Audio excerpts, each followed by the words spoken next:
Bonjour chers auditeurs, bienvenue à Culture et Politique.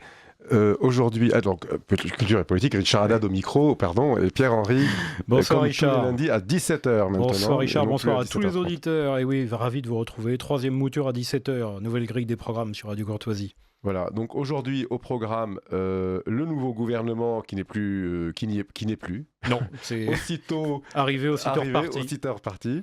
On rigole, mais enfin, c'est dramatique. Pour la France, c'est dramatique. L'affaire Sarkozy. Et puis, si on a quelques minutes à la fin, on parlera des accords de paix qui n'en sont pas encore, puisque je fais allusion aux accords de paix au Moyen-Orient, de l'idée de Donald Trump.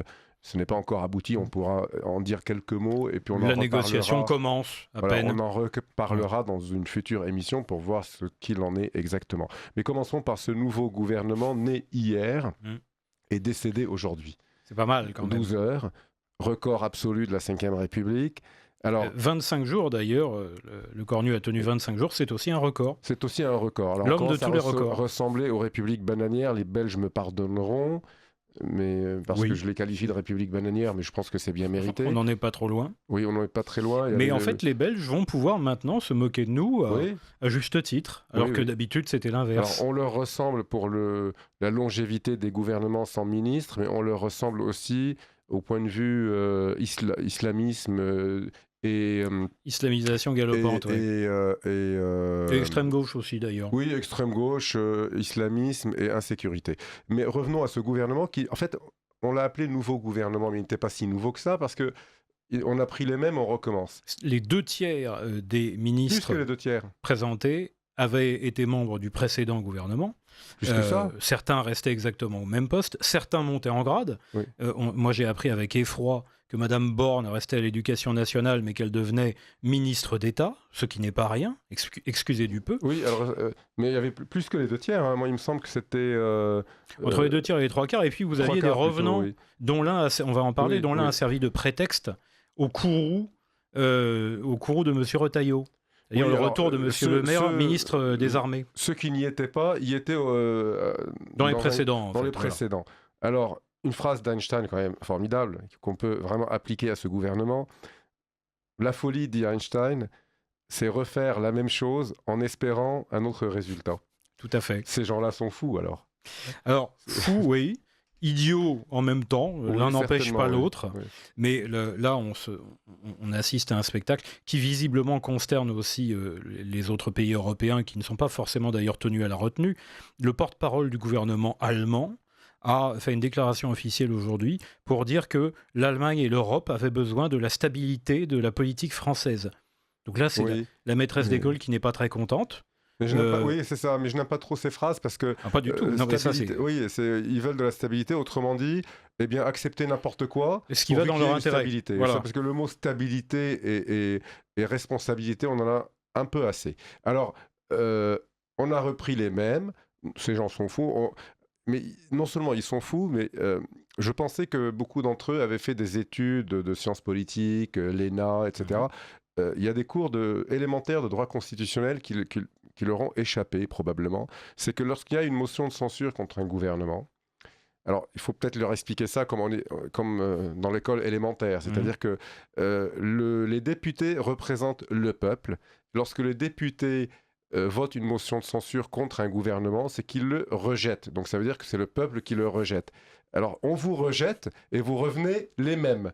Donc vous n'avez pas compris que ce n'est pas tout à fait constitutionnel d'ailleurs. Alors on va me dire si légalement si on a le droit, oui on a le droit, mais c'est comme si on a le droit. Mais c'est comme si on piétine tout de même. On peut piétiner la Constitution tout en la respectant. Hein, en dehors du cadre français, en fait, ça avait marché pour le projet de constitution européenne absolument, et le traité de Lisbonne. mais tout le monde est d'accord aujourd'hui. Rappelez-vous, c'était un piétinement. Tout à fait. De la démocratie, de la souveraineté souveraineté des des nations. élections. Et ça s'était passé en Irlande. Les Irlandais avaient mal voté une première fois. Ils ont été obligés de revoter. Oui. En fait, Et là, c'est jusqu'à même pas le temps. C'est même pas le C'est cas. même pas le cas.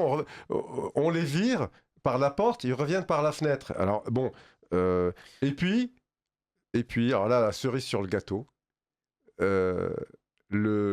leur chute vient de Monsieur Retailleau, notre ami Retailleau. Notre ami Retailleau. Notre ami Retailleau qu'on a épinglé 36 fois dans nos émissions. Alors Retailleau, il est passé donc à la télé sur TF1, pour ne pas citer la chaîne, ce midi, pour nous expliquer qu'après 1h30 d'entretien hier dimanche avec le cornu encore Premier ministre à l'époque, il n'avait même pas été mis au courant du retour à un poste de ministre de Bruno Le Maire. Je commence à avoir de la pitié pour Bruno Le Maire. Hein. Oui. Parce qu'on ne parle que de lui, on a l'impression que Bruno Le Maire, c'est l'alpha et l'oméga de nos dettes, de nos misères.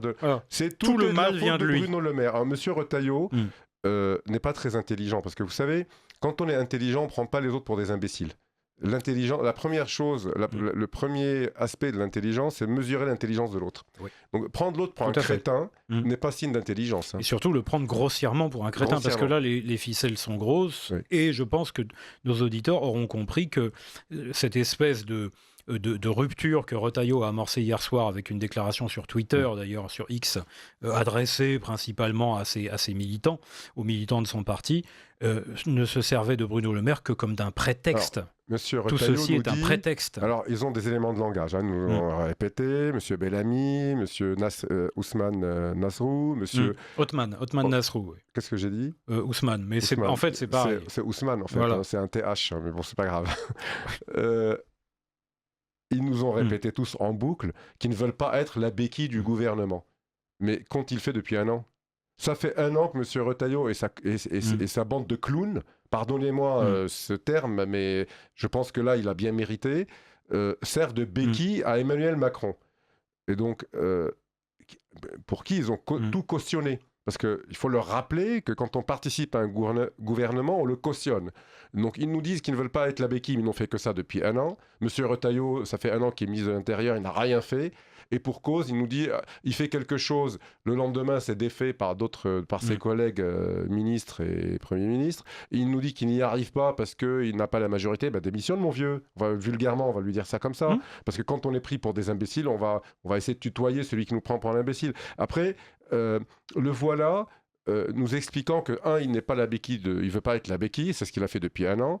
Et deux, il nous dit que lui ne soutient pas... Enfin, il est offusqué de la présence de Bruno Le Maire dans le gouvernement. Il faudrait qu'il nous explique quelle différence y a-t-il entre Bruno Le Maire et les autres ministres avec qui il a gouverné depuis un an et collaboré depuis un an. Bruno Le Maire, il obéissait à qui Parce que Bruno Le Maire n'a pas fait le déficit tout seul. Hein. C'est Emmanuel Macron qui était là. C'est la Macronie, comme on dit. Hein. Évidemment. Et qu'a-t-il fait, lui ? Il a cautionné la Macronie depuis 12 mois.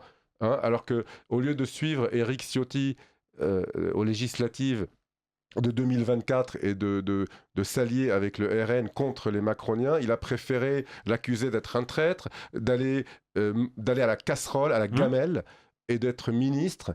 Et il a cautionné tous les clones de Bruno Le Maire. Et là, le voilà choqué par la présence de Bruno Le Maire. Donc, bien évidemment, on n'y croit pas. Tout ceci est un prétexte. Alors après... Non, maintenant on sait. Hein. Voilà. On sait parce qu'eux disent, depuis ce matin, que ils ont découvert, Bruno, tout ça on ne va pas revenir là-dessus, mais certains nous disent, mais on a reçu des messages sur la boucle WhatsApp, tous les élus locaux ont reçu des messages des électeurs pas contents de Bruno Le Maire, et ils nous l'ont rapporté, etc. Et puis finalement on sait que ce n'est pas ça. Voilà. Non.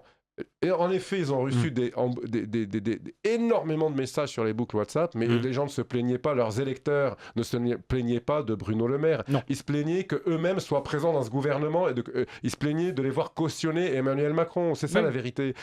Leurs électeurs en ont marre de voir des ministres issus de leur parti, pour lequel ils ont voté, venir cautionner, dire qu'ils sont de droite et venir cautionner Emmanuel Macron. C'est ça la vérité. Donc Retailleau s'est réveillé tout d'un coup. Il a été à la gamelle, en réalité. Il a pris son poste de Premier ministre de l'Intérieur. Il a placé 2-3 copains. Il était bien content. Mais il s'est réveillé au bout de 2 heures. Après que le gouvernement a été nommé, il s'est rendu compte que la base n'était pas d'accord avec lui. Enfin, je veux dire, ce type, il faudrait un peu qu'il se réveille de temps en temps. Enfin, ça fait un an qu'il dit les Françaises et les Français. Celles et ceux, il a recommencé à midi d'ailleurs. Il cautionne Emmanuel Macron et sa bande. Et puis, tout d'un coup, il se rend compte que les électeurs ne sont pas d'accord avec lui, que les 60 députés qu'il a obtenus en s'alliant à LFI, je répète, les 60 et quelques députés qu'il a obtenus en 2024 en s'alliant à LFI, qu'il dénonce aujourd'hui, risquent de ne pas être réélus. Oui, mais en fait, c'est la mascarade dans la mascarade. C'est-à-dire que la grande mascarade, c'est le macronisme finissant. Alors, il n'en finit pas de finir, hein, si on peut dire, puisqu'il lui reste encore 2 ans. Alors, parallèlement à ça, d'ailleurs, l'autre, non pas enseignement, mais l'autre observation que l'on peut faire de cette mascarade qui s'est conclue par la démission de Lecornu, ce sont les réactions. Et nombreux sont ceux qui demandent la démission de Macron, ce qu'il ne fera pas, une nouvelle dissolution, ce qu'il fera ou pas, ou peut-être, on ne sait pas quand. Il semblerait que pas, d'ailleurs. Il semblerait d'ailleurs que pas. Mais alors là, il y a une espèce d'unanimité qui va de Marine Le Pen à Mélenchon pour réclamer la fin du désordre et par là même la fin du macronisme. Et chacun essayant bien évidemment de tirer les marrons du feu à son profit.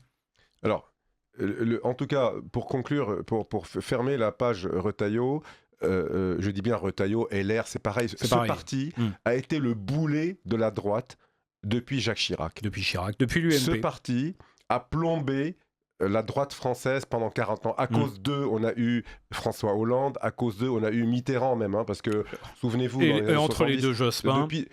voilà...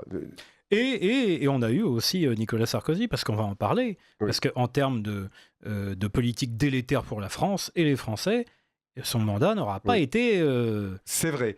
Mais n'aura pas été mauvais. En tout cas, ce parti est un boulet pour la droite.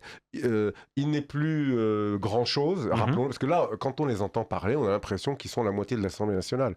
Enfin, ils sont une soixantaine, encore une fois, élus grâce à LFI, qu'ils dénoncent aujourd'hui. Voilà. Une béquille. En fait, ils ne sont qu'une béquille. Force d'appoint. Alors, ils ne veulent pas être la béquille de Macron, mais dans tous les cas, ils seront la béquille de quelqu'un. Hein. Mais en fait, ils en viennent à adopter ce qui a été pendant des décennies l'attitude de ce que l'on appelait le centre à l'époque, donc l'UDF, hein, c'est-à-dire la force d'appoint qui va décider du gagnant ou faire les élections. Et maintenant, ils se sont bien rendus compte qu'ils ne sont plus un parti de gouvernement. Au présidentiel. Ils ne représentent rien. Plus rien. Ils sont prétentieux. Monsieur Xavier Bertrand donne son avis, mais qui se soucie de l'avis de monsieur Xavier Bertrand? Bon, celui de monsieur Wauquiez ou celui de monsieur Larcher. Aux primaires. Ceux qui gagnent les primaires chez eux, parce que je ne parle pas de Pécresse, hein, parce qu'en réalité, Pécresse n'a gagné que parce que tout le monde s'est coalisé contre Éric Ciotti. C'est ça la vérité. En réalité, le courant Ciotti était majoritaire chez eux. Et lorsqu'il a déclaré faire barrage à LFI en s'alliant avec le RN, il y a 1 an et quelques, en 2024, je me souviens de notre ministre de l'Agriculture qui court prendre ce poste de ministre en s'alliant parfaitement avec les macroniens. Genevard. Madame Genevard. Qui était là avec la clé du siège pour dire « Je vire Ciotti, j'ai la clé, je vais vous faire rentrer ». On avait l'impression d'être en 1793 avec des révolutions. C'est juste si elle n'a pas accroché la tête des Ciottistes sur une pique. Ouais. Enfin, tout ça, pourquoi Maintenant, on comprend pourquoi ils en voulaient à Éric Ciotti. Mais parce qu'ils voulaient juste un ministère. Ils voulaient le virer pour faire alliance avec Macron et obtenir un ministère. La gamelle. La gamelle. Et donc, pour avoir la gamelle, la soumission à la gauche, comme d'habitude. Et on en revient, en effet, à tous ces députés. Même à l'extrême gauche, ils ont été élus. Ils ne sont plus rien. Ils ne représentent même pas 3% des Français. Aux européennes, ils n'arrivent même pas à 8. Ils ont eu quelques députés. Ils devaient en avoir 30. Ils en ont eu 60 grâce à LFI. Et ils ont culot de venir nous dire « Ah ouais, mais LFI, c'est dangereux pour la France, c'est dangereux pour la... » Enfin, vous les avez fait élire, ils ont la mémoire courte. Extrêmement. Et puis quand vous leur dites, aujourd'hui même, hein, parce que là, tous les journalistes leur posent la même question. Il va peut-être y avoir des élections, en tout cas il y en aura dans 1 an et demi pour les présidentielles. Est-ce que vous allez faire l'union de la droite? C'est un sujet qui tout d'un coup, après la démission de M. Lecornu... C'était la déclaration de Marion Maréchal d'ailleurs. Voilà. Et donc ça y est, l'union des droites. En parle. Et que... Ils fuient, ils ne veulent pas répondre. Leur seule réponse est « Ah, mais nous ne sommes pas d'accord sur le plan de la retraite et sur l'économie. » Enfin, je veux dire, on leur parle de l'avenir de la France, du danger LFI, de la France qui se délite, qui n'existera plus, et ils vous répondent qui ne sont pas d'accord sur un petit point, sur des petits détails. En fait, ça a bon dos l'économie et la retraite. Hein, parce que, je veux dire, les partis de gauche, ils sont peut-être pas d'accord sur l'économie, mais ça ne les empêche pas de s'unir et de face au danger fasciste, hein, entre guillemets. LR, machine à perdre et machine à faire gagner la gauche, même s'ils ne sont presque plus rien, en fait. Oui, bien sûr, parce qu'il suffit de peu, tout ça pour obtenir quelques sièges. Alors, on va passer à notre deuxième sujet, mais qui est continu, en fait. Qui est continu, parce que... on est parti, alors avant le deuxième sujet... Peut-être pause pour Bobino. Vous appréciez cette émission? Alors aidez Radio Courtoisie à en produire d'autres. Rendez-vous sur soutenir.radiocourtoisie.fr. Merci d'avance. Alors, le deuxième sujet, c'est l'affaire Sarkozy. Alors, on est partagé, Pierre-Henri, entre deux choses. Parce que vous avez fait allusion à ça il y a quelques minutes. Le quinquennat Sarkozy, sa campagne électorale était de droite. Donc, beaucoup de gens se sont fait piéger, ont voté pour lui. Je trouve que c'était Patrick Buisson, qui était la tête le pensante. directeur de campagne, derrière Guénaud aussi. Une fois élu, il y a eu du bon, du mauvais au début, mais beaucoup plus de mauvais au fil des années. Et formule d'Éric Zemmour, on voulait le Karcher, on a eu Kouchner. Voilà, c'est ça. Et puis après, on a eu la suppression Besson et autres. Après, on a eu Carla Bruni qui l'influençait un peu, parce qu'il faut dire les choses. Et puis tout d'un coup, en 2012, quand il s'est rendu compte que son électoral a déserté, il a repris Patrick Buisson pour refaire une campagne de droite. On dit tous que si la campagne avait duré 6 mois de plus, il aurait été élu. Bon, ça c'est du passé. Il est responsable de plein de choses, mais il n'est pas le seul. C'était bien avant lui. Il n'est pas le seul, mais il a une responsabilité qui n'est pas... bien sûr. Qui est indéniable. Il est en train de payer une partie de ce qu'il a fait lui-même. Une fois qu'on a dit ça, on oublie ce que l'on pense de lui personnellement. Ce n'est pas le sujet. Le sujet, c'est que ce que la justice lui inflige est un scandale pour la France, pas pour lui. En termes de droit. Moi, je ne suis pas le copain de Nicolas Sarkozy, je ne vote pas pour lui, personnellement. Et on est même plutôt des adversaires en politique, en idéologie, en ce que vous voulez. C'est un drame pour la France qui arrive. C'est-à-dire qu'il y a en effet le sujet de la personne et de ce qui est jugé, et le sujet du droit. Voilà. Et sur le sujet du droit, même les gens auxquels il reste un tout petit peu d'honnêteté à gauche ou à l'extrême gauche, j'ai lu une réaction étonnamment honnête et intelligente de Apaty. Et pourtant, Apaty, c'est quand même pas notre ami. Là, sur en fait ce qui a été le jugement. Je m'attendais à une personnalité un peu plus objective qu'Apaty. Mais là, écoutez, on a des surprises tous les jours. Oui, voilà. Mais le jugement en lui-même, quand on regarde le fond, et Dieu sait qu'il y a quand même des journalistes qui ont suivi l'intégralité du procès, qui ont lu, depuis qu'ils ont été rendus, qui ont lu les conclusions du tribunal, et donc les motifs qui ont conduit à la condamnation avec exécution provisoire, donc à la condamnation de Nicolas Sarkozy, sont assez éberlués des motifs de la condamnation. Et on est, encore une fois, devant l'exemple d'une justice qui s'érige non pas comme un pôle indépendant des pouvoirs dans le fonctionnement d'une république démocratique, mais qui s'érige comme le juge suprême par-dessus tous les pouvoirs et qui, en fait, peut vous soumettre à l'arbitraire de l'intime conviction du juge, alors que la matérialité n'y est plus. On n'est pas en cour d'assises pour qu'il y ait... c'est ça le problème. Mais c'est ça le problème. On n'est pas dans une cour d'assises pour qu'il y ait une intime conviction. En réalité, ce jugement est contraire au droit. C'est ça la vérité. Il est contraire au droit. Alors après, sur le fond, parce qu'en fait, ils disent eux-mêmes qu'il est innocent de tout ce qu'on lui reproche, mais ils ont trouvé un fourre-tout qui s'appelle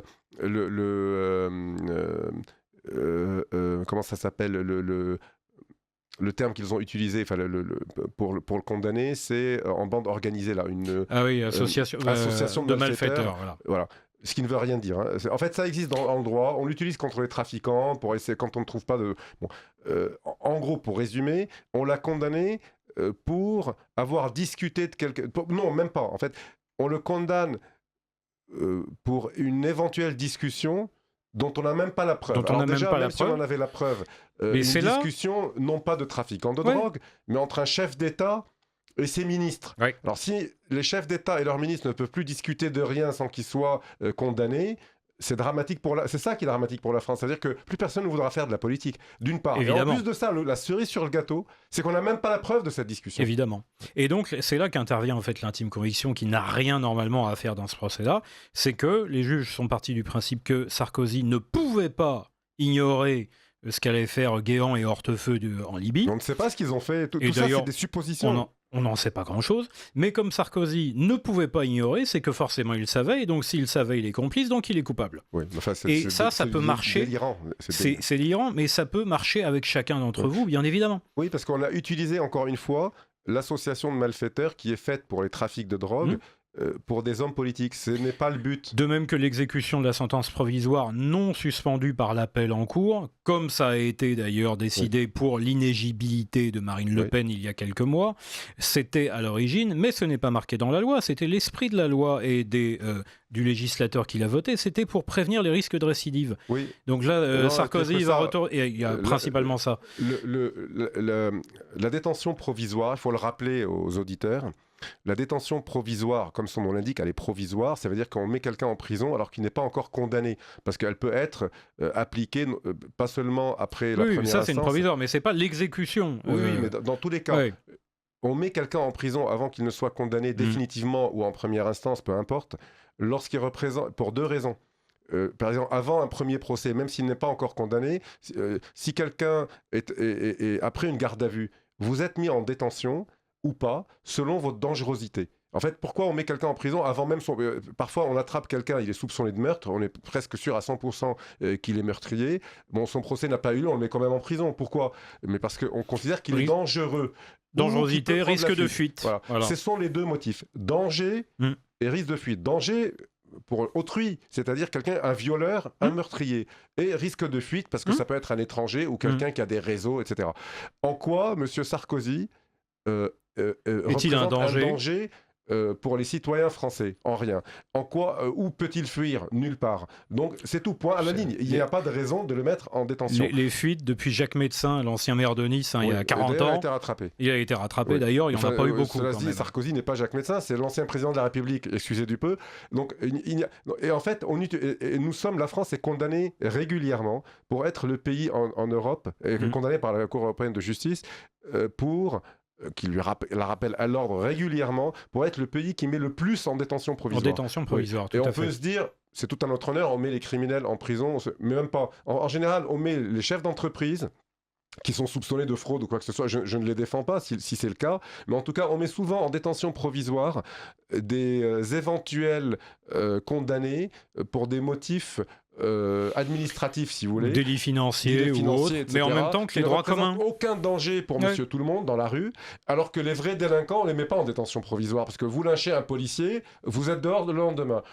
Vous êtes condamné, vous risquez d'être condamné pour fraude fiscale, vous finissez en détention provisoire. Enfin, voilà. En réalité, déjà, ce que monsieur Hollande a créé lorsqu'il était, à cause de l'affaire Cahuzac, soi-disant, le pôle financier, là, le parquet financier, parquet national financier, est en train de ressembler à une officine du Parti socialiste. Ce n'est pas un parquet de la justice française, c'est un parquet, on a l'impression que c'est des barreaux du Parti socialiste. Une énième officine après le Conseil d'État, juridiction administrative suprême, et après le Conseil constitutionnel. Je dis bien du Parti socialiste qui ne représente plus grand-chose. Hein, oui, mais ça représente une idéologie qui fait courir la France à sa perte. Et ils tiennent des institutions dont le pouvoir bloquant est terrible, encore une fois, Conseil d'État, Conseil constitutionnel, Parquet national financier, et puis le gros de la magistrature, qui, comme chacun sait, n'est pas vraiment représentatif de la composition du paysage politique français, le moins qu'on puisse dire. Le drame dans tout ça, pourquoi je dis c'est dramatique pour la France? Parce que nous sommes d'abord,